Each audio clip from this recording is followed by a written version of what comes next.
لفظ لفظ حکمتیں ابر علم کہیں سے برستی بارشیں شرع کے امور سے دین کے شعور سے. السلام علیکم ورحمۃ اللہ وبرکاتہ.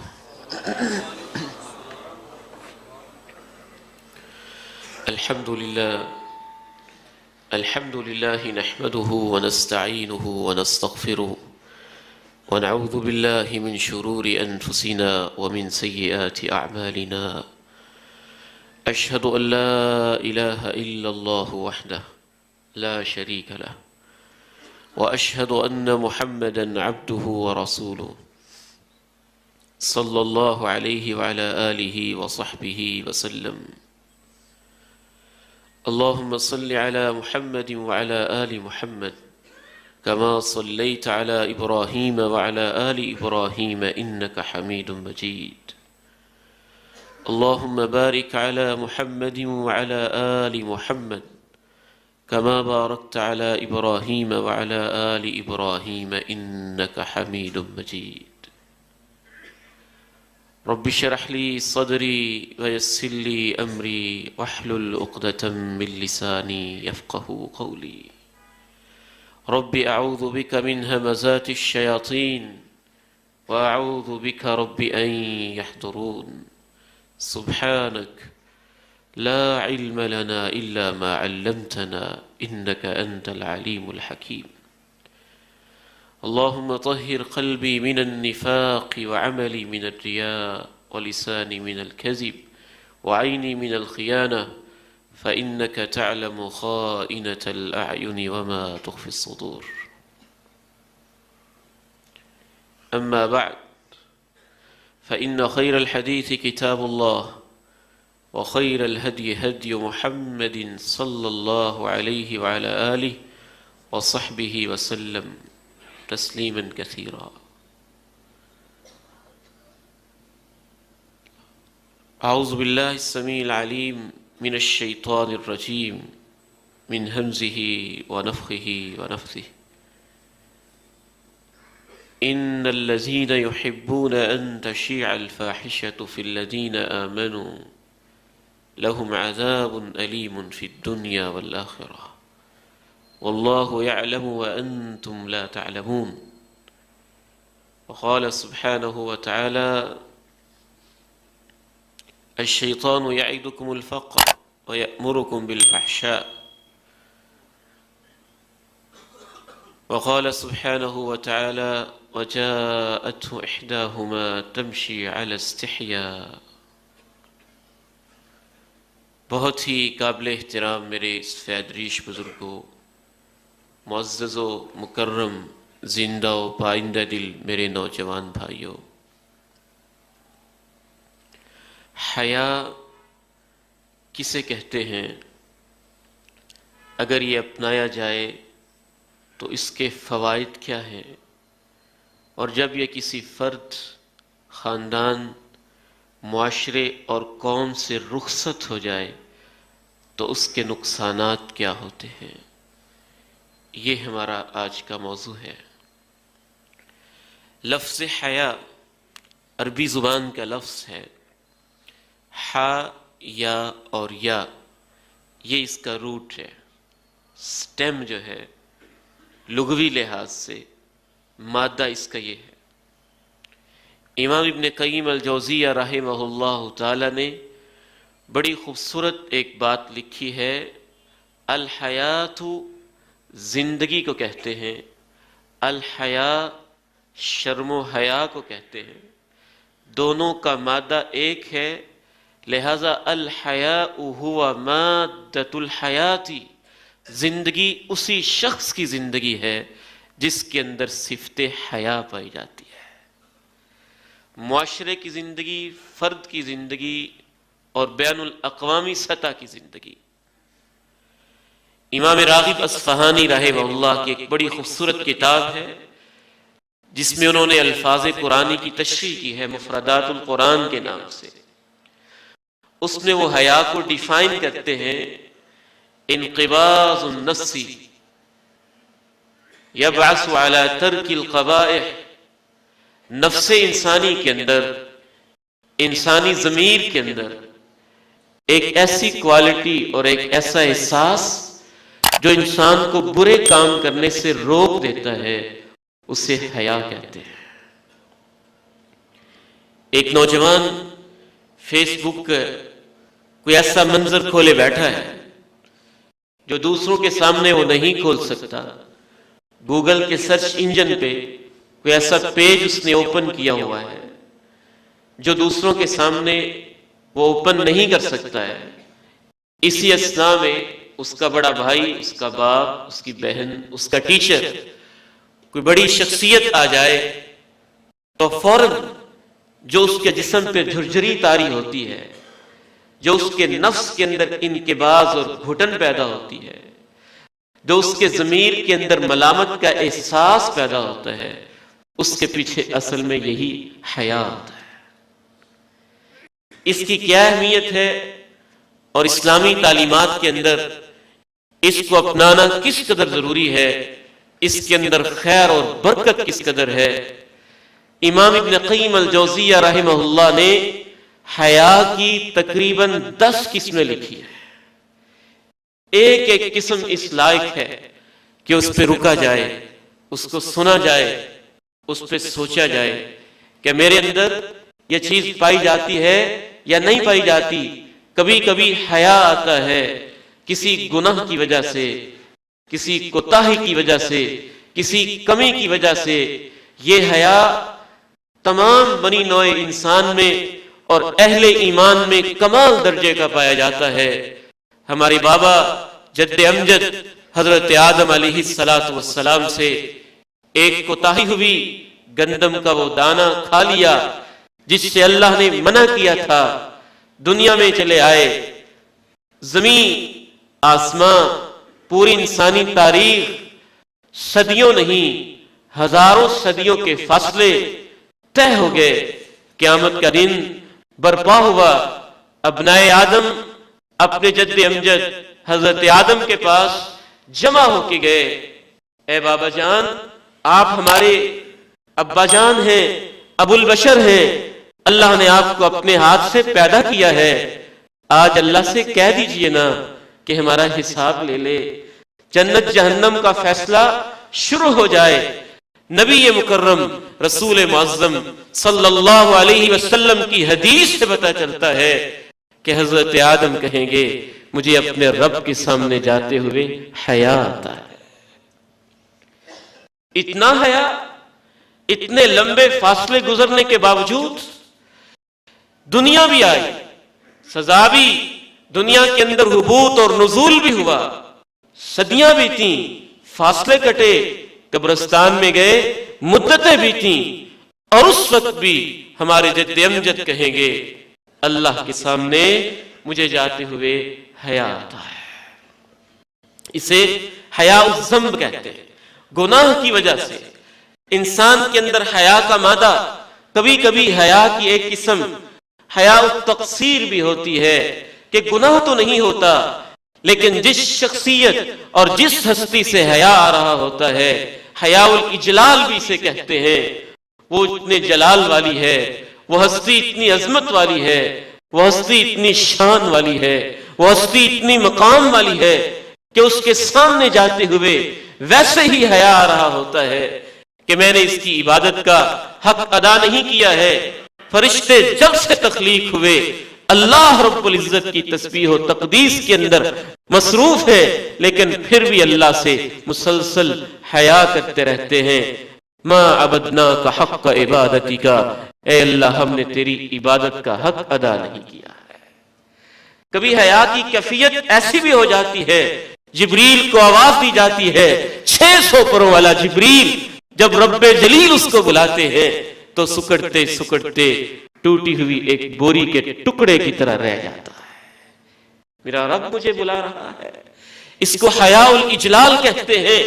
حیا کی ایک اور قسم بھی ہے جس کو آپ حیا الشرف، حیا الکرم، حیا الفضل، حیا النعمہ، حیا الجود کہہ سکتے ہیں، کہ وہ شخصیت، وہ ہستی خود اتنے فضل والی، اتنے کرم والی، اتنی جود و سخا والی، اتنی عنایتوں والی، اتنے لطف و کرم والی، اتنی مہربانیوں والی، اتنی رحمتوں والی، انعام و افضال کی ایسی بارشیں کرنے والی ہوتی ہے کہ خود جو اس کی صفت کرم ہے اس وجہ سے اس کو حیا آ جاتا ہے۔ اور یہ صفت اس معنی میں رب ذوالجلال کی ایک عظیم صفت ہے، جو ہمارے لیے سہارا ہے، جو ہمارے لیے ایک ایسا سہارا اور امید کا ایسا رابطہ ہے۔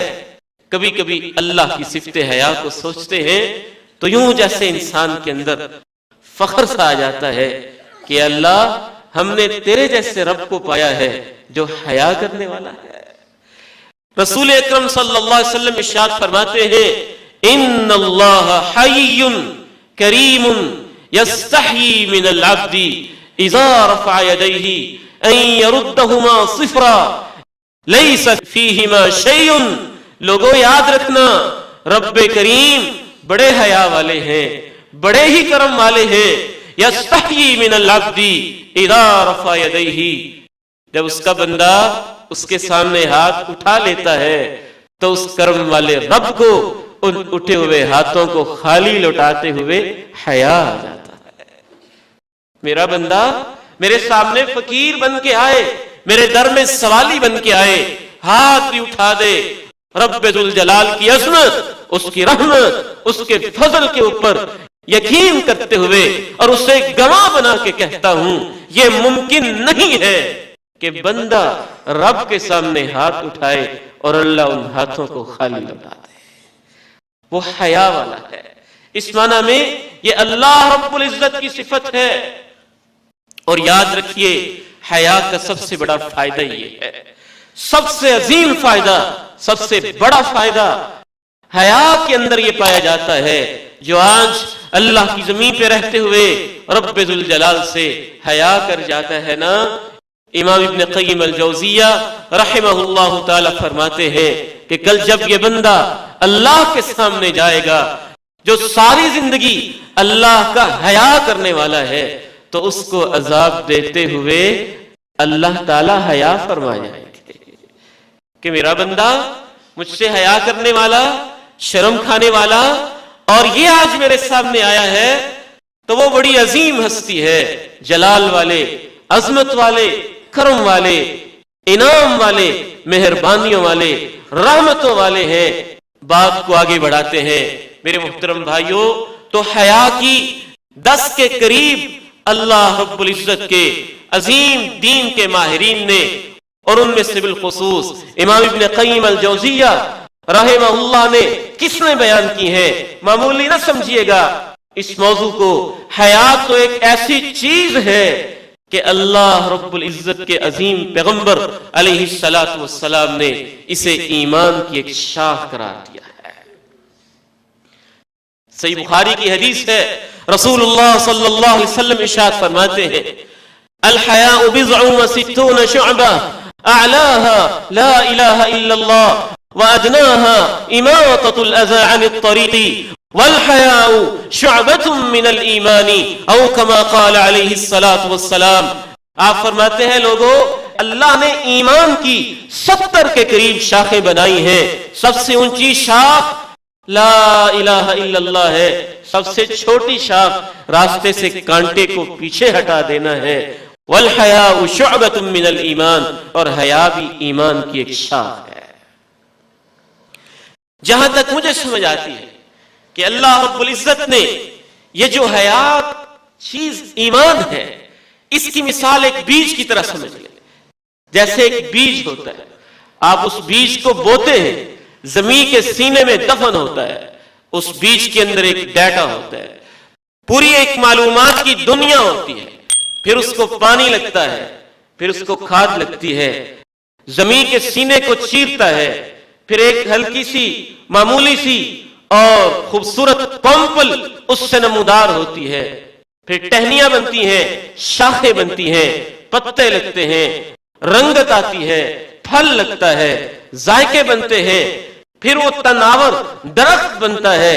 بالکل ایمان کا بیج جب انسان کے سینے میں صحیح معنی کے اندر اس سینے کی زمین پہ اور دل کی سرزمین پہ بویا جاتا ہے، پھر اس ایمان کی بھی ٹہنیاں بنتی ہیں، شاخیں نکلتی ہیں، پھل لگتے ہیں، نیک اعمال کا پھل، شرم و حیا کا پھل، لا الہ الا اللہ کا پھل، راستے سے تکلیف دہ چیز کو ہٹانے کا پھل، پھر اس کے ذائقے آتے ہیں۔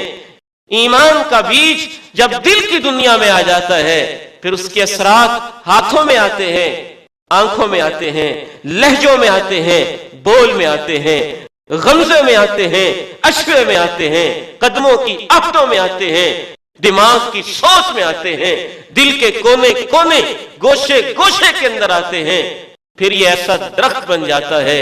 رب ذوالجلال نے مثال دی، اس کی جڑیں زمین پہ ہوتی ہیں اور شاخیں آسمان تک پہنچ جاتی ہیں۔ کیا تم نے دیکھا نہیں کہ اللہ نے کلمہ طیبہ کی مثال بیان کی ہے؟ کشجرۃ طیبہ اصلها ثابت وفرعها فی السماء تؤتی اکلها کل حین۔ یہ جو کلمہ طیبہ ہے اس کی مثال پاکیزہ درخت کی طرح ہے جس کی جڑیں زمین میں ہے اور اس کی شاخیں آسمان میں ہوتی ہیں۔ ان شاخوں میں سے ایک شاخ حیا ہے، اور یاد رکھیے گا کچھ درخت کی شاخیں ایسی ہوتی ہیں اگر ان کو کاٹ دیا جائے درخت باقی رہتا ہے، کچھ ٹہنیاں ایسی ہوتی ہیں اگر ان کو کاٹ دیا جائے درخت باقی رہتا ہے، پھل توڑ لیے جائیں درخت باقی رہتا ہے، لیکن اس درخت کے کچھ حصے ایسے بھی ہوتے ہیں اگر ان کو کاٹ دیا جائے تو درخت مرجھا جاتا ہے، بالکل ڈیڈ ہو جاتا ہے، ختم ہو جاتا ہے، اور پھر وہ بار آور نہیں ہوتا ہے۔ حیا ایمان کی وہ شاخ ہے، اگر یہ انسان کی ضمیر سے کاٹ دی جائے تو انسان کا ایمان مر جاتا ہے، ختم ہو جاتا ہے، بالکل ایمان کا درخت سوکھ کے مرجھا کے پھل دینا ختم ہو جاتا ہے۔ اسی لیے رسول اللہ صلی اللہ علیہ وسلم نے حضرت عبداللہ ابن عمر، اس کے راوی ہے امام البانی نے موقوفاً، بعض ائمہ نے مرفوعاً اس کو صحیح کہا ہے، الحیاء والایمان قرناء جميعا فاذا رفع احدهما رفع الاخر۔ حیا اور ایمان اکٹھے ہی ہوتے ہیں، ان میں سے ایک چلا جائے تو دوسرا بھی رخصت ہو جاتا ہے۔ حیا گیا ایمان گیا، حیا آیا ایمان آیا، ایمان آیا حیا آیا، ایک رخصت دوسرا بھی رخصت ہو جاتا ہے۔ میرے محترم بھائیوں، یاد رکھیے گا حیا کی ایک تیسری اہمیت یہ بھی ہے، سب سے پہلی بات میں نے عرض کی تھی، حیا کرنے والے کو عذاب دیتے ہوئے رب غنی کریم حیا فرما دیتا ہے۔ دوسری بات ذہن میں رکھیے گا، حیا ایمان کی ایسی شاخ ہے، اگر یہ ختم تو ایمان ختم۔ اور تیسری بات یہ بھی ذرا ذہن میں رکھیے گا کہ حیا ایمان کی ایسی شاخ ہے، جس معاشرے کو یہ نصیب ہو جائے اس کا تعلق اللہ سے بھی ٹھیک ہو جاتا ہے اور اللہ کے بندوں سے بھی ٹھیک ہو جاتا ہے۔ یعنی نبی علیہ السلام نے فرمایا ہے نا کہ ایمان کی 70 کے قریب شاخیں ہیں، اونچی شاخ لا الہ الا اللہ، اور سب سے چھوٹی شاخ راستے سے تکلیف دہ چیز کو ہٹانا۔ لا الہ الا اللہ اللہ کا حق ہے اور راستے سے تکلیف دہ چیز کو ہٹانا حقوق العباد کے اندر ہے۔ درمیان میں آپ نے یہ کہا حیا بھی ایمان کی شاخ ہے، اگر اللہ سے حیا کرنا آ جائے تو توحید خالص ہو جاتی ہے، ایمان بڑھ جاتا ہے۔ اگر اللہ کے بندوں سے حیا کرنا آ جائے تو پھر معاشرے میں محبت آ جاتی ہے، سکون آ جاتا ہے۔ گویا حیا کا تعلق صرف معمولی نہیں ہے، اس کا اللہ کی ذات کے ساتھ بھی تعلق ہے۔ اگر انسان بے حیا ہو جائے تو سب سے بڑی اس کائنات کے اندر بے حیائی اللہ کے حقوق میں اللہ کے ساتھ شرک کرنا ہے۔ غیر اللہ کو سجدے، غیر اللہ کی نظریں، غیر اللہ کی نیازیں، غیر اللہ کو رکوع، غیر اللہ سے دعائیں، یہ ایسی بے حیائی ہے، اور اس قدر بے حیا انسان ہے ایسا، اسی لیے اللہ رب العزت نے شرک اور فحاشی کا اکٹھے ہی تذکرہ کیا ہے۔ الزانی لا ينکح الا زانیۃ او مشرکۃ والزانیۃ لا ينکحها الا زان او مشرک۔ اگر اللہ کے بندوں سے حیا کرنا آ جائے تو پھر بندوں کے تعلق ٹھیک ہو جاتے ہیں.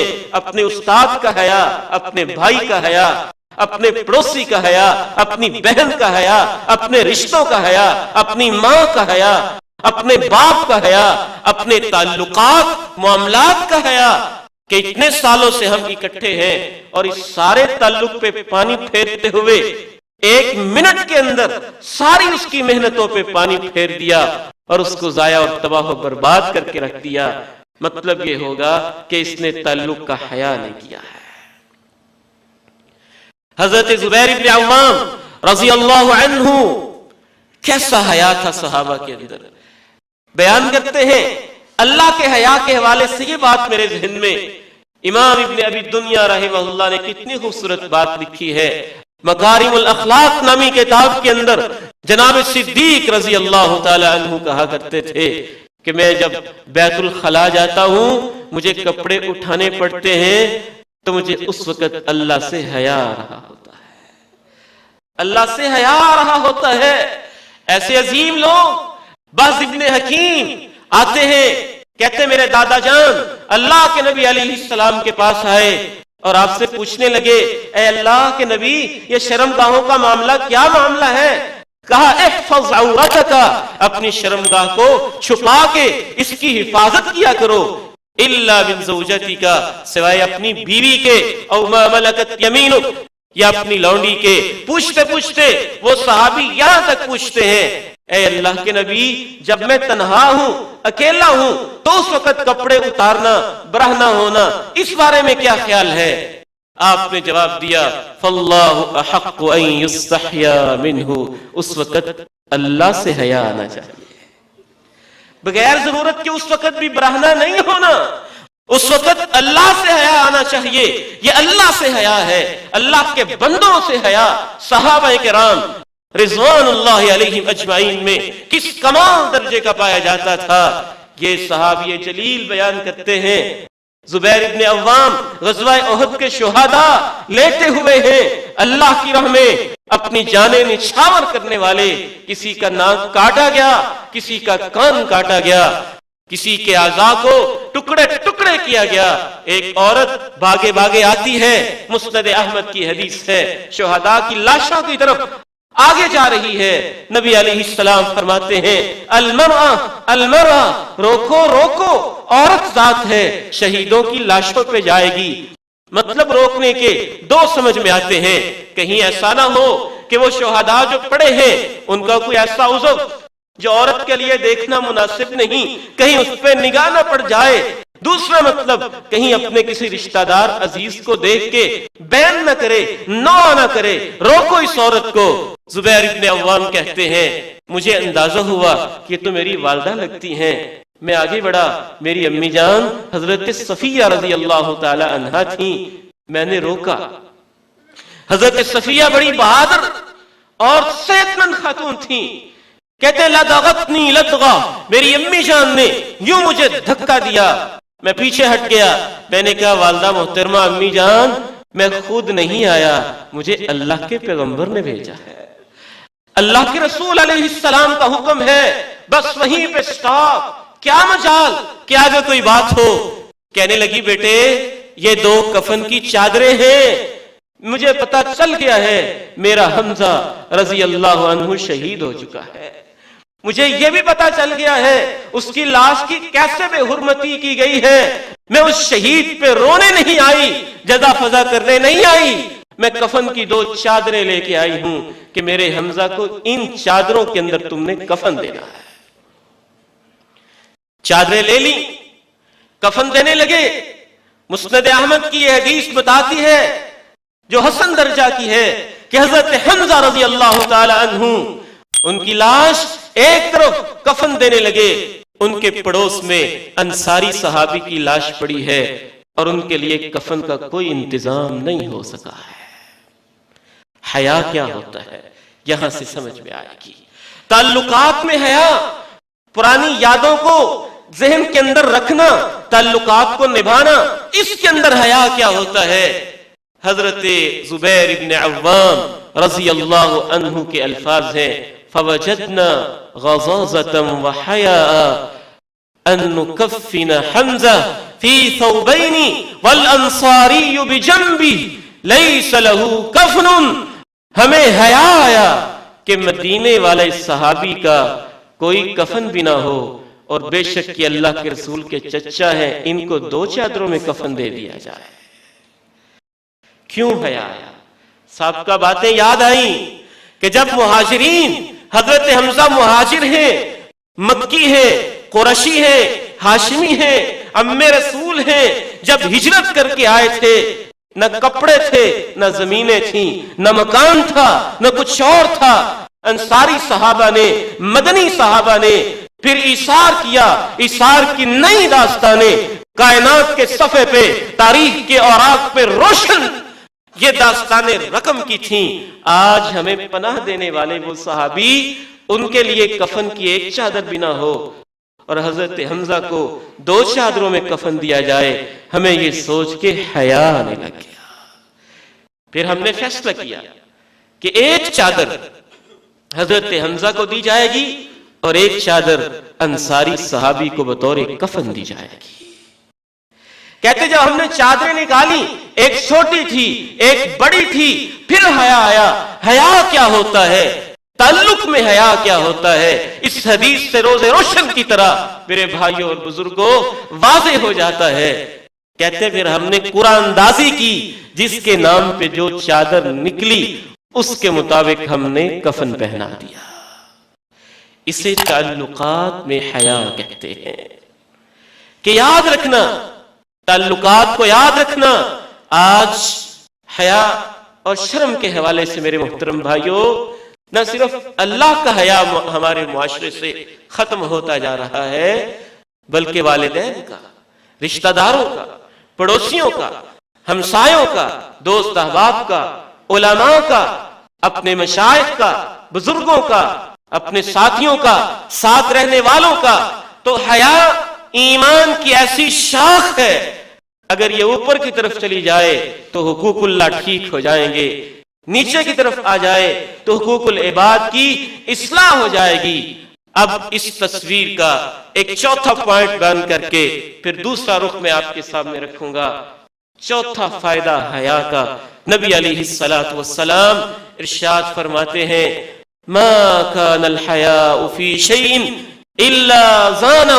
جامع ترمذی کی حدیث ہے. کونین کے تاجدار علیہ السلام نے فرمایا جس چیز کے اندر حیا آ جاتا ہے وہ چیز خوبصورت ہو جاتی ہے، اس میں حسن آ جاتا ہے. جس چیز کے اندر بھی حیا آ جائے، لباس میں حیا آئے گا، لباس خوبصورت ہو جائے گا. بہن کے اندر بطور بہن حیا آئے گا، اس کے حسن و جمال میں اضافہ ہو جائے گا. تعلقات میں حیا آ جائے، تعلقات میں حسن و جمال آ جائے گا. اللہ کی ذات سے حیا آ جائے، ایمان میں حسن و جمال آ جائے گا. اللہ کے پیغمبر سے حیا آنے لگ جائے تو اللہ کے پیغمبر کے امتی ہونے میں حسن و جمال آ جائے گا. جس چیز کے اندر بھی حیا ہوگا اس میں حسن و جمال آ جائے گا. یہ 4 اس کی بنیادی برکات. اور 5ویں یہ بھی ذہن میں رکھیے، جیسے جیسے حیا بڑھتا جائے گا ایمان میں اضافہ ہوتا جائے گا، ایمان میں اضافہ ہوتا جائے گا. بلکہ ایک حدیث میں تو آپ علیہ السلام نے ارشاد فرمایا الحیاء خیر کلہ.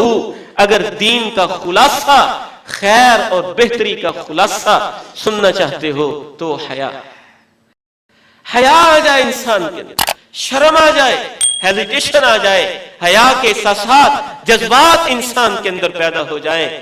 یہ 5 پوائنٹ عرض کرنے کے بعد اب آتے ہیں حیا کی دوسری تصویر، اور اس تصویر کا دوسرا رخ اور دوسرا پہلو جو بالکل اس کے اپوزٹ ہے، جس کو ہم بے حیائی کہتے ہیں. بے شرمی جسے کہتے ہیں، جسے ہم بے حیائی کے نام سے یاد کرتے ہیں کہ انسان کے اندر حیا نہ رہے تو سب سے پہلا نقصان بے حیائی کا یہ ہوگا کہ ایمان کم ہوتے ہوتے بے حیا انسان کے اندر سے ایمان چلا جائے گا، ایمان رخصت ہو جائے. دوسری چیز، برائیوں کے دروازے ایسے کھلیں گے. آپ علیہ السلام ارشاد فرماتے ہیں ان مما ادرک الناس من کلام النبوۃ الاولى اذا لم تستحی فاصنع ما شئت. سابقہ انبیاء جو متفقہ طور پر اپنی امتوں کو سمجھاتے آئے ہیں، ان میں سے ایک گولڈن سینگ یہ بھی ہے، خوبصورت سینگ، ایک سنہرا قول یہ ہے، اذا لم تستحی فاصنع ما شئت. جب تمہارے اندر حیا نہ رہے تو جو چاہو کر لو. یعنی ڈانٹ ہے، یہ ڈانٹ ہے. جیسے اللہ نے کہا کہ جو چاہو کر لو، آنا تو میرے پاس ہے. جب تمہارے اندر حیا نہ رہے تو اللہ کے نبی اتنے ناراض ہیں، اور تمام انبیاء، اکثر انبیاء اپنی امتوں کو یہ کہتے آئے ہیں جب تمہارے اندر سے حیا ختم ہو جائے تو جو چاہو کر لو. یعنی پھر یہ ضمیر مر جاتا ہے، برائی محسوس نہیں ہوتی. اچھائی کا اور برائی کا جو پہچان کا ایک اللہ رب العزت نے دل کے اندر آلہ رکھا ہے، نفس لوامہ رکھا ہے، بے حیا آدمی کو بتا کے پھر وہ خاموش ہو جاتا ہے. پھر اس کو برائی کرتے ہوئے برائی لگتی ہی نہیں. تیسری بات، جب انسان بے حیائی کرتے کرتے عروج پہ پہنچ جائے، حتیٰ کہ اس کے اشتہار لگانے لگ جائے، اس کو ایڈورٹائز کرنے لگ جائے، فیس بک کے اس کی پوسٹنگ کرنے لگ جائے، واٹس ایپ پہ اس کی شیئرنگ کرنے لگ جائے، اپنے سکینڈل کو دوستوں کے اندر یوں کھلا کے بیان کرنے لگ جائے. آپ کے روزنامہ نوائے وقت، روزنامہ جنگ، ایکسپریس اور دی نیوز، دی نیشن اور دی ڈان کے اندر طرح کے، حتیٰ کہ آپ کے فروری کے اس مہینے میں حیات سوز پیغام عام ہونے لگ جائے. یاد رکھیے گا، مجھے کہنے کی جرت نہیں میں کون ہوتا ہوں اتنی سخت بات کہوں. یہ صحیح بخاری کی حدیث ہے. اللہ کے پیغمبر علیہ السلام فرماتے ہیں، کل امتی معافن الا المجاہرین. میری سب امت کو اللہ معاف کر دے گا، لیکن جو برائی کر کے اس کا چرچا کرتے ہیں ان کو اللہ معاف نہیں کرے گا. قد بات یسترہ ربو، رات اس نے برائی کی، اللہ نے پردہ ڈالا. ثم اصبح یقول فعلت کذا وکذا، اللہ نے پردے ڈالے، ستیر ذات نے، کریم ذات نے اس کی برائیوں پہ پردے ڈالے. اور اس صبح ہوئی اور وہ کہنے لگا کہ میں نے ایسے کیا، میں نے یہ بھی کیا، میں نے وہ بھی کیا. یہ ایسا انسان ہے. امام کائنات علیہ السلام کی اس حدیث سے پتہ چلتا ہے اس نے اپنے پردے خود چاک کیے ہیں، اب اس کے اوپر اللہ پردے نہیں ڈالے گا. جب اللہ پردے نہیں ڈالے گا تو قیامت کے دن اس کا کیا بنے گا؟ یہ سوشل میڈیا، میرے نوجوانوں، میرے بیٹوں، میرے عزیزوں اور میرے بزرگوں، اپنے گھروں کا جائزہ لیں. ہم اپنے لیپ ٹاپ کا جائزہ لیں، اپنے موبائلوں کا جائزہ لیں. سوشل میڈیا کی جتنی ایکٹیویٹیز ہیں، چھوٹی چھوٹی چیزوں سے لے کر انٹرنیٹ کی ویب سائٹس تک، اور اپنے موبائل کے میسیجز سے لے کر ملٹی میڈیا میسیجز تک، ایک ایک چیز اس قابل ہے کہ ہم جائزہ لیں کیا وہ حیا کے تقاضوں پہ پورے اترتے ہیں. میرا آئی ڈی کیسا ہے، میری پہچان کیسی ہے، میرا بلاگ کیسا ہے، میرا پیج کیسا ہے، میری سائٹ کیسی ہے، میرے میسیجز کیسے ہیں، میری چیٹنگ کیسی ہے، میری شیئرنگ کیسی ہے، میری پوسٹنگ کیسی ہے، میری لائکنگ کیسی ہے، میں کس طرح کے اپنے دوست رکھتا ہوں اس سوشل میڈیا کے اوپر. یہ امت میں اس وقت ایک بہت بڑی آزمائش اور امتحان ہے. اور حیا کے تقاضوں کو چاک کرنے کے لیے یہ چیز انتہائی خطرناک بھی ہے، اور اگر اس کا پازیٹیو استعمال کیا جائے تو انتہائی اہم، افیکٹو، مؤثر اور خوبصورت اور عظیم چیز بھی ہے. اگر اس کو اچھے مقاصد کے لیے استعمال کیا جائے تو میں عرض کر رہا تھا کہ تیسری بات، جو اتنا بے شرم و بے حیا ہو جائے، اللہ رب العزت اس کے لیے معافی کے دروازے بند کرنے کا مطلب یہ ہے کہ کچھ گناہ ہوتے ہیں جن کو اللہ اپنی مرضی سے معاف کر دیتے ہیں، لیکن یہ بندہ اس نے اپنی مرضی سے اپنے گناہ کو شیئر کیا، آؤٹ کیا، اب اللہ اپنی مرضی سے اسے معاف نہیں فرمائیں گے. اس نے خود پردے چاک کیے ہیں، اب اللہ پردے نہیں ڈالیں گے. ہاں توبہ کر جائے، معافی مانگ لے، آنسو بہا لے، نادم ہو جائے تو اور معاملہ ہے، لیکن از خود جو معاف کرنے والی آپشن ہے وہ اس نے خود ختم کر دی ہے. اس کے لیے مستقل توبہ کی ضرورت ہوگی. چوتھی بات بے شرمی اور بے حیائی کے حوالے سے میرے محترم بھائیوں اور بزرگوں یہ ذہن میں رکھیے گا کہ بے شرمی اور بے حیائی جہاں بھی آ جاتی ہے اس چیز کے اندر کمزوری اور نقص پیدا ہو جاتا ہے۔ اسی حدیث کا دوسرا حصہ ہے ما كان الحياء في شيء الا زانا ولا كان الفحش في شيء الا شانا۔ جہاں حیا آ جاتا ہے چیز خوبصورت ہو جاتی ہے، جہاں بے حیائی آ جاتی ہے چیز بدصورت ہو جاتی ہے۔ رشتے ناطے میں بے حیائی آ جائے، تعلقات میں بے حیائی آ جائے، معاملات کے اندر بے حیائی آ جائے، گفتگو کے اندر بے حیائی آ جائے، سوشل میڈیا کے اندر بے حیائی آ جائے، اللہ کے ساتھ تعلق میں بے حیائی آ جائے، جہاں بھی آئے گی وہ چیز معیوب ہو جائے گی۔ ایک اہم بات بے حیائی کے حوالے سے غالباً چوتھا پوائنٹ یہ بھی ذہن کے اندر رکھیے گا، اللہ رب العزت نے بے حیائی ایک ایسا جرم ہے کہ اس کی نقد سزا اللہ نے دنیا میں بھی رکھی ہوئی ہے۔ سورہ نور اللہ تعالیٰ ارشاد فرماتے ہیں ان الذين يحبون ان تشيع الفاحشة في الذين آمنوا لهم عذاب أليم في الدنيا والآخرة۔ بے شک وہ لوگ جو چاہتے ہیں مسلم معاشروں میں بے حیائی پھیل جائے ان کے لیے دنیا میں بھی دردناک عذاب ہے اور آخرت میں بھی دردناک عذاب ہے۔ دنیا میں دردناک عذاب کی تفسیر ایک حدیث سے پتہ چلتی ہے۔ آپ علیہ السلام ارشاد فرماتے ہیں ما ظہرت الفاحشہ فی قوم قط حتی یعلنوا بها الا وفشا فیہم الطاعون والاوجاع التي لم تكن في اسلافهم الذين مضوا۔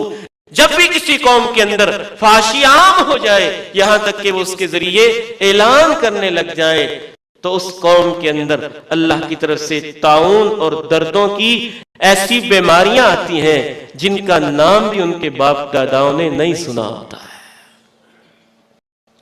نقد سزا، 5 سال کا بچہ، 7 سال کا بچہ، 10 سال کی بیٹی، 11 سال کی بیٹی، یہاں پین ہے، یہاں پین ہے، یہاں درد ہے، یہاں تکلیف ہے، یہ کینسر ہے، یہ فلاں تکلیف ہے، یہ فلاں بیماری ہے۔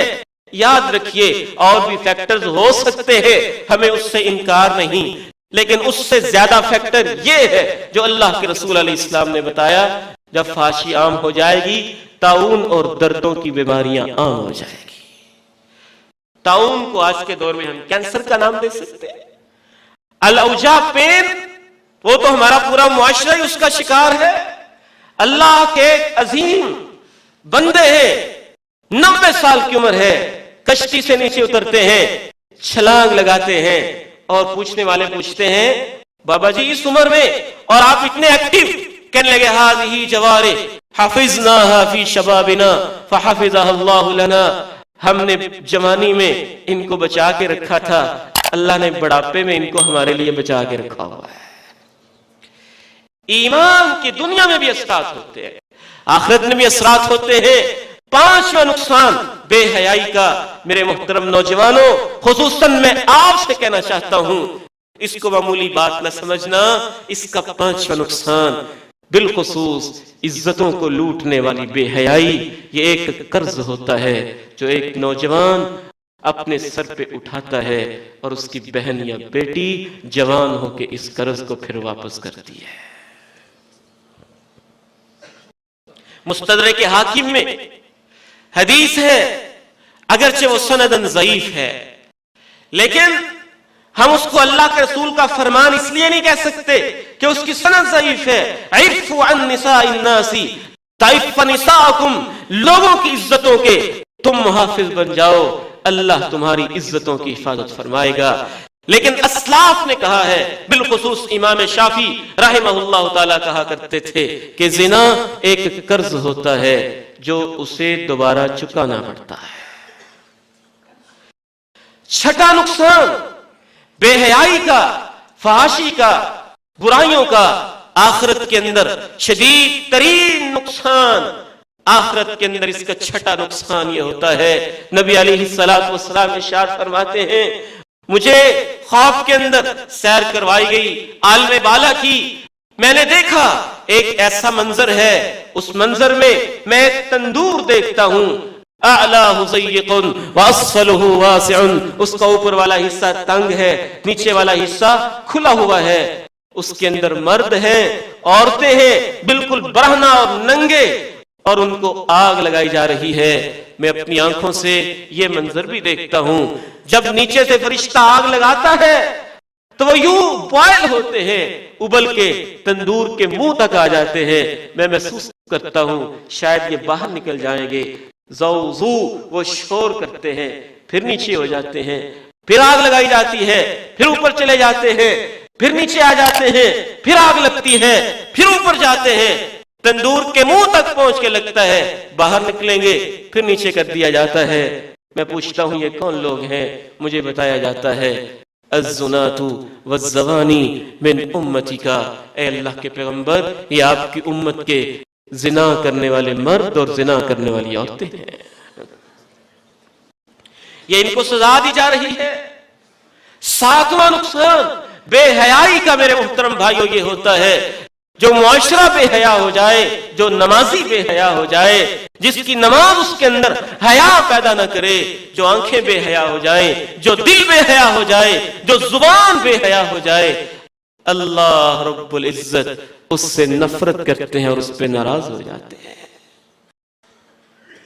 ناراض ہو جاتے ہیں۔ ساتواں نقصان، رسول اللہ صلی اللہ علیہ وسلم ارشاد فرماتے ہیں ان اللہ یبغض الفاحش والمتفحش، جو فحاشی کا عادی ہے اللہ اس پر بھی ناراض ہے، جو عادی تو نہیں ہے لیکن فحش لوگوں کے ساتھ بیٹھے تو ویسا ہو جاتا ہے، اللہ اس پر بھی ناراض ہو جاتا ہے۔ اللہ غیرت مند ہستی کا نام ہے۔ حضرت سعد ایک دفعہ کہتے ہیں، اپنی بیوی کے بارے میں غیرت کھاتے ہیں، نبی علیہ السلام نے اس وقت صحابہ سے کہا اتعجبون من غیرت سعد، حضرت سعد نے کہا اگر میں اپنی بیوی کے ساتھ غیر مرد کو دیکھ لوں تو میں تلوار سیدھی لگا کے اس کو 2 لخت کر دوں۔ صحابہ کو حیرانی ہوئی کیسے جذبات کا اظہار کر رہے ہیں۔ نبی علیہ السلام نے اس موقع پہ فرمایا تھا کیا تمہیں غیرت کی ساتھ پہ حیرانی ہو رہی ہے؟ اللہ کی قسم تمہارا پیغمبر سعد سے زیادہ غیرت مند ہے۔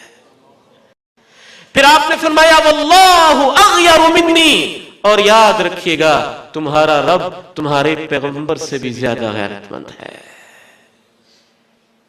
غیرت مندی یہ ہمارے معاشرے کی ایک بنیادی کوالٹی اور امتیازی پہچان ہوتی تھی۔ 8واں نقصان بے حیائی کا، فحاشی کا یہ ہوتا ہے، بعض دفعہ بے حیائی جب معاشروں کے اندر پھیل جاتی ہے اللہ ناراض ہو جاتے ہیں، ناراض ہونے کے بعد 8واں نقصان ذہن میں رکھیے گا پھر اس معاشرے کے اندر نماز کی لذت ختم ہو جاتی ہے، تلاوت کی حلاوت ختم ہو جاتی ہے، دل میں اللہ کی پہچان ختم ہو جاتی ہے۔ بے غیرتی، بے حیائی ایک زبان پہ اور ایمان کے بول اکٹھے نہیں رہا کرتے ہیں، دل کے اندر بے حیائی اور اللہ کی محبت ان کا اکٹھے بسیرا نہیں ہوا کرتا ہے۔ اور ایک آخری نقصان بے حیائی کا یہ بھی ہوتا ہے، ہمارے اسلاف کہا کرتے تھے، بعض احادیث سے اس کی واضح تائید ملتی ہے۔ صحیح الترغیب والترہیب میں امام البانی نے اس حدیث کو صحیح قرار دیا ہے۔ ایک راہب ہے 60 سال تک عبادت کرتا ہے اور اس کے بعد ایک زنا کرتا ہے، اللہ جب تولتے ہیں تو اس ایک زنا سے 60 سال کی عبادت کا پلڑا ہلکا ہو کے اوپر اٹھ جاتا ہے۔ اور اسی حدیث کی روشنی میں اسلاف کہا کرتے تھے زنیۃ واحدہ تہدم عمل 60 سنہ، بعض دفعہ ایک زنا اور ایک شخص کی عزت کو تار کرنے سے کبھی کبھی 60 سال کے نیکیاں بھی اللہ ضائع کر دیا کرتا ہے۔ اور اس کی تائید سنن ابن ماجہ کی اس صحیح حدیث سے بھی ہوتی ہے جس میں آپ علیہ السلام نے ارشاد فرمایا، غالباً گزشتہ ماہ بھی آپ نے مجھ سے سنی تھی، لَأَعْلَمَنَّ أَقْوَامًا مِّنْ أُمَّتِي يَأْتُونَ يَوْمَ الْقِيَامَةِ بِحَسَنَاتٍ أَمْثَالِ جِبَالِ تِهَامَةٍ يَجْعَلُهَا اللَّهُ هَبَاءً مَنْثُورًا، میری امت کے کچھ ایسے لوگ بھی آئیں گے ڈھیروں ان کی نیکیاں پہاڑوں جیسی ہوں گی لیکن اللہ گردوں غبار کی طرح اڑا کے رکھ دے گا۔ جب پوچھا گیا یہ کون لوگ ہوں گے، انہم قوم اذا خلوا بمحارم اللہ انتہکوها، یہ وہ بے حیا لوگ ہوں گے جب بھی ان کو تنہائی میں موقع ملے گا تو اللہ کی حرمت کو پامال کر دیں گے۔ میرے محترم بھائیوں، آخری 5 منٹ کے اندر چند ایک باتیں کہہ کے میں آپ سے اجازت چاہتا ہوں۔ کچھ باتیں مجھے اپنے بزرگوں سے کہنی ہیں، کچھ مجھے اپنے بھائیوں سے کہنی ہیں، اور کچھ آپ کی وساطت سے اپنی بیٹیوں اور بہنوں تک ہم نے یہ پیغام پہنچانا ہے۔ امت اسلامیہ کے خلاف سب سے بڑی سازش اس وقت اگر ہو رہی ہے تو بے حیائی کو عام کرنے کی سازش ہو رہی ہے، بہت بڑی سازش۔ یہودی پروٹوکولز، بدنام زمانہ کتاب، اس کی میں نے ایک دفعہ اسٹڈی کی۔ یہودی thinkers, Jews philosophers, doctors, professors سر جوڑ کے بیٹھتے ہیں کہ مسلمان تو دوسروں کو دعوت دیتے ہیں، لوگ دھڑا دھڑ مسلمان ہو جاتے ہیں۔ یہودیت یاد رکھیے گا، پیور جو یہودی ہیں وہ اس کو ایک نسلی مذہب سمجھتے ہیں، نسلی مذہب۔ ہم کوئی شخص کہے بھی کہ میں یہودی ہوتا ہوں تو باقاعدہ اس کو یہودی نہیں سمجھتے، کہ ایک نسل کا نام یہودی ہے، ایک نسلی مذہب ہے۔ فلان جو خاص انبیاء کی اولاد میں سے وہ اپنے آپ کو منسوب کر کے یا طرح طرح کے اندازوں سے اس کو ایک بڑا نسلی مذہب سمجھتے ہیں۔ اور نحن ابناء اللہ و احباؤہ، تو اللہ کے قرآن نے کہا ہے یہودی کہتے ہیں ہم اللہ کے بیٹے ہیں۔ جو ہماری نسل میں سے نہیں ہے وہ یہودی نہیں ہو سکتا۔ سر جوڑ کے بیٹھے پھر ہم کیا کریں؟ ہم دوسروں کو تو اپنے مذہب میں کنورٹ کرنے سے رہے، تو ہم کیا کریں؟ فیصلہ ہوا ایک ایسا کام کریں کہ باقی مذاہب کے جتنے بھی لوگ ہیں اگر وہ یہودی نہ بنے تو کم از کم وہ اپنے مذہب کے بھی کسی کام کے نہ رہے، ان کے اندر سے مذہب کا حادثہ، سینسیٹیوٹی اور مذہب والے جذبات وہ ختم ہو جائے۔ پھر مشورہ وہ کیسے ختم ہو سکتے ہیں؟ باقاعدہ یہودی پروٹوکولز کے اندر ایک شک کے طور پر انہوں نے یہ طے کیا کہ دنیا کے نوجوانوں میں غیر یہودیوں کے ساری نسلوں کے اندر 2 چیزیں ہر انسان میں پائی جاتی ہیں، کھانے پینے کی خواہش اور سیکسول ڈیزائر، جنس کی خواہش۔ یہ نیچرل چیزیں، وہ جس بھی مذہب سے تعلق رکھتا ہے، یہ 2 چیزیں انسان کی سفلی جذبات ہیں، اس کی بنیادی ضرورت ہے۔ فیصلہ کیا گیا ان 2 چیزوں کو اس قدر ایڈورٹائز کرو کہ سب کھانے پینے کے اندر دھت اور مست ہو جائیں، اور دوسرے نمبر پہ سیکسول ڈیزائر، جنسی خواہشوں کے اندر ایسے لگ جائیں۔ جب وہ ان 2 چیزوں پہ لگ جائیں گے، وہ یہودی نہ بھی ہوں تو ہمیں ان سے کوئی خطرہ نہیں، وہ اپنے مذہب کے کسی کام کے نہیں رہیں گے۔ یہ وہ پلاننگ اور سازش ہے جس کے تحت ایک چھوٹی سی ڈبی، ایک چھوٹی سی ماچس، ایک 10 روپے کی تمہاری چیز، ایک معمولی سا کپڑا، ایک معمولی سی چیز اس وقت تک تمہارے چینلز پہ اور اشتہارات پہ نہیں بکتی ہے۔ تمہارا لکس کا صابن ہو یا چھوٹے سے سوپ ہوں، 10-20 روپے کی چیز سے لے کر لاکھ ہزاروں تک کی کوئی چیز اس وقت تک نہیں بکتی جب تک کہ اس کی ایڈورٹائزمنٹ میں فحاشی نہ شامل ہو جائے، بے حیائی کا کوئی عنصر نہ شامل کر دیا جائے۔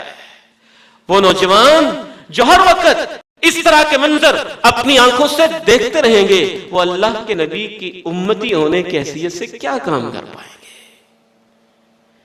میرے محترم بھائیوں، ان نوجوانوں کو میں پیغام دینا چاہتا ہوں کہ میرے بیٹوں، میرے عزیزوں، میرے بھائیوں، چھوٹے ہیں آپ یا بڑے ہیں آپ، ایک بات کا تو خیال کر لیں کہ اللہ نے آپ کی نسبت آمنہ کے لال کے ساتھ رکھی ہے۔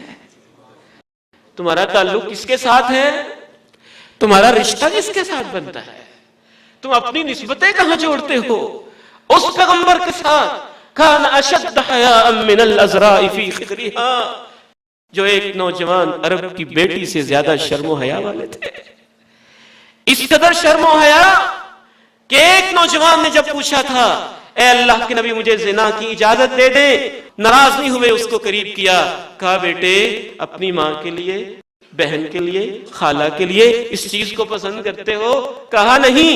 پھر اللہ سے دعا کی اللہم طہر قلبہ وحسن فرجہ، اے اللہ اپنے امتی کو سمجھا میں نے دیا ہے، اس کے دل کو تو پاک کر دے، اس کی شرمگاہ کی حفاظت کر دے۔ فما كان ذلك الفتى يلتفت بعد، صحابہ کہتے ہیں اس کے بعد وہ نوجوان جب گلیوں میں چلتا تھا نگاہوں کو اوپر اٹھا کے دائیں بائیں دیکھا بھی نہیں کرتا تھا، بس ایک ڈائریکشن، ایک سمت۔ ہم اس نبی کی امتی ہیں جس کی امت نہ صرف اس نبی کی امتی، ہمارے نبی کریم علیہ السلام کے آباء و اجداد میں شرم و حیا کے پیکر وہ حضرت یوسف علیہ السلام بھی ہیں، جن کو اللہ نے قرآن کی ایک سورت بنا کے ان کی سٹوری اور خوبصورت کہانی ہماری آنکھوں کے سامنے رکھی۔ بنی ٹھنی وقت کی امیر ترین حسین و جمیل عورت ہے، برائی کی دعوت دیتی ہے۔ غلقت الابواب وقالت ہیلک، آؤ یوسف برائی کی دعوت دیتی ہوں، دروازے بھی بند ہیں۔ معاذ اللہ، اللہ کی پناہ، مجھے اللہ سے ڈر لگتا ہے، مجھے اللہ کا خوف آتا ہے۔ عطا ابن یسار، سلیمان ابن یسار دو تابعی ہیں، عظیم محدث اور امام ہیں۔ ایک سفر سے واپس آتے ہیں، ایک نوجوان دوشیزہ بھاگے بھاگے خیمے کے اندر داخل ہو جاتی ہے۔ سلیمان جو بھائی تھا وہ کسی کام سے باہر نکلا تھا، عطا ابن یسار اکیلے ہی تھے۔ امام ابن الجوزی رحمہ اللہ لکھتے ہیں کہ یوں اپنے کپڑے ہٹا کے چہرہ سے نقاب اٹھا کے برائی کی دعوت دیتی ہے، کہتے ہیں الیک انی، الیک انی، پیچھے ہٹ جاؤ، پیچھے ہٹ جاؤ، عطا کے ایمان کو خراب نہ کرو۔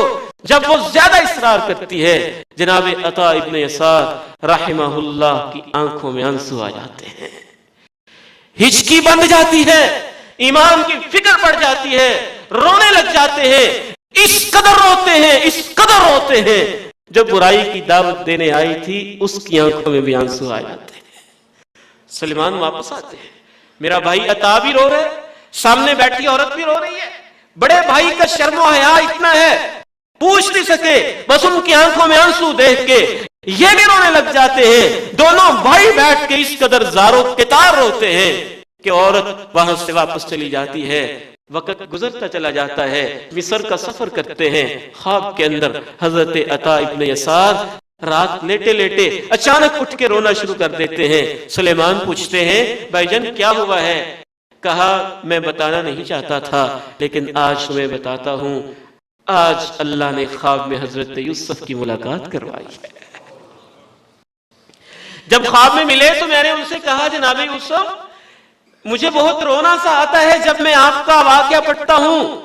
کہا کیوں روتے ہو؟ کہا میں اس بات کو یاد کرتا ہوں آپ کے اوپر کتنی کڑی آزمائش آئی ہوگی، جب آپ جیل میں تو چلے گئے لیکن فحاشی کے قریب نہیں گئے۔ جناب یوسف علیہ السلام مجھے کہتے ہیں عطا مجھے حیرانی اس پہ آتی ہے جس نے ابوا نامی عورت کے سامنے رونے کا انداز اپنایا تھا۔ اپنے بھائی سے وعدہ لیتے ہیں کہ کسی کو بیان نہیں کرنا۔ یہ اللہ کسی فرشتے کو بھی بعض دفعہ کسی نبی کی شکل میں بھیج دیا کرتے ہیں اس سے ملاقات کروانے کے لیے۔ خواب کی ایک اپنی دنیا ہوتی ہے، لیکن میرے محترم بھائیوں ایک بات کہہ کے میں آپ سے اجازت چاہوں گا، جو میرے بزرگ ہیں ان کو تھوڑا سا چیک تو رکھنا چاہیے نا اپنی اولاد کا، ان کے اکاؤنٹس کیسے ہیں، ان کے پاس ڈیٹا کیسا ہے۔ جاسوسی کا انداز تو بے شک نہ ہونا چاہیے، محبت بھرے انداز میں حکمت کے ساتھ، ایک دانش کے ساتھ، عقل مندی کے ساتھ نگرانی کرنا یہ ہمارا فرض ہے، یہ ہمارے فرائض میں شامل ہے۔ میری بیٹی کس کالج میں پڑھتی ہے، اس کالج کی ٹیچرز کیسی ہیں، ٹیچر کیسے ہیں، ٹیوشن پڑھانے والے لوگ کیسے ہیں، آمد و رفت کیسی ہے، پردہ کیسا ہے، شرم و حیا کیسی ہے، یہ ہمارے معاشرے کا ایک بنیادی مسئلہ ہے۔ اللہ رب العزت سے دعا ہے ہمارے معاشرے کو شرم و حیا والا معاشرہ بنا دے، ہمیں عزت والی زندگی نصیب فرمائے، عزت والی موت نصیب فرمائے، اور کل کو اللہ رب العزت ہمارا حیا اپنے فضل و کرم کی وجہ سے فرما دیں۔ وآخر دعوانا الحمدللہ رب العالمین۔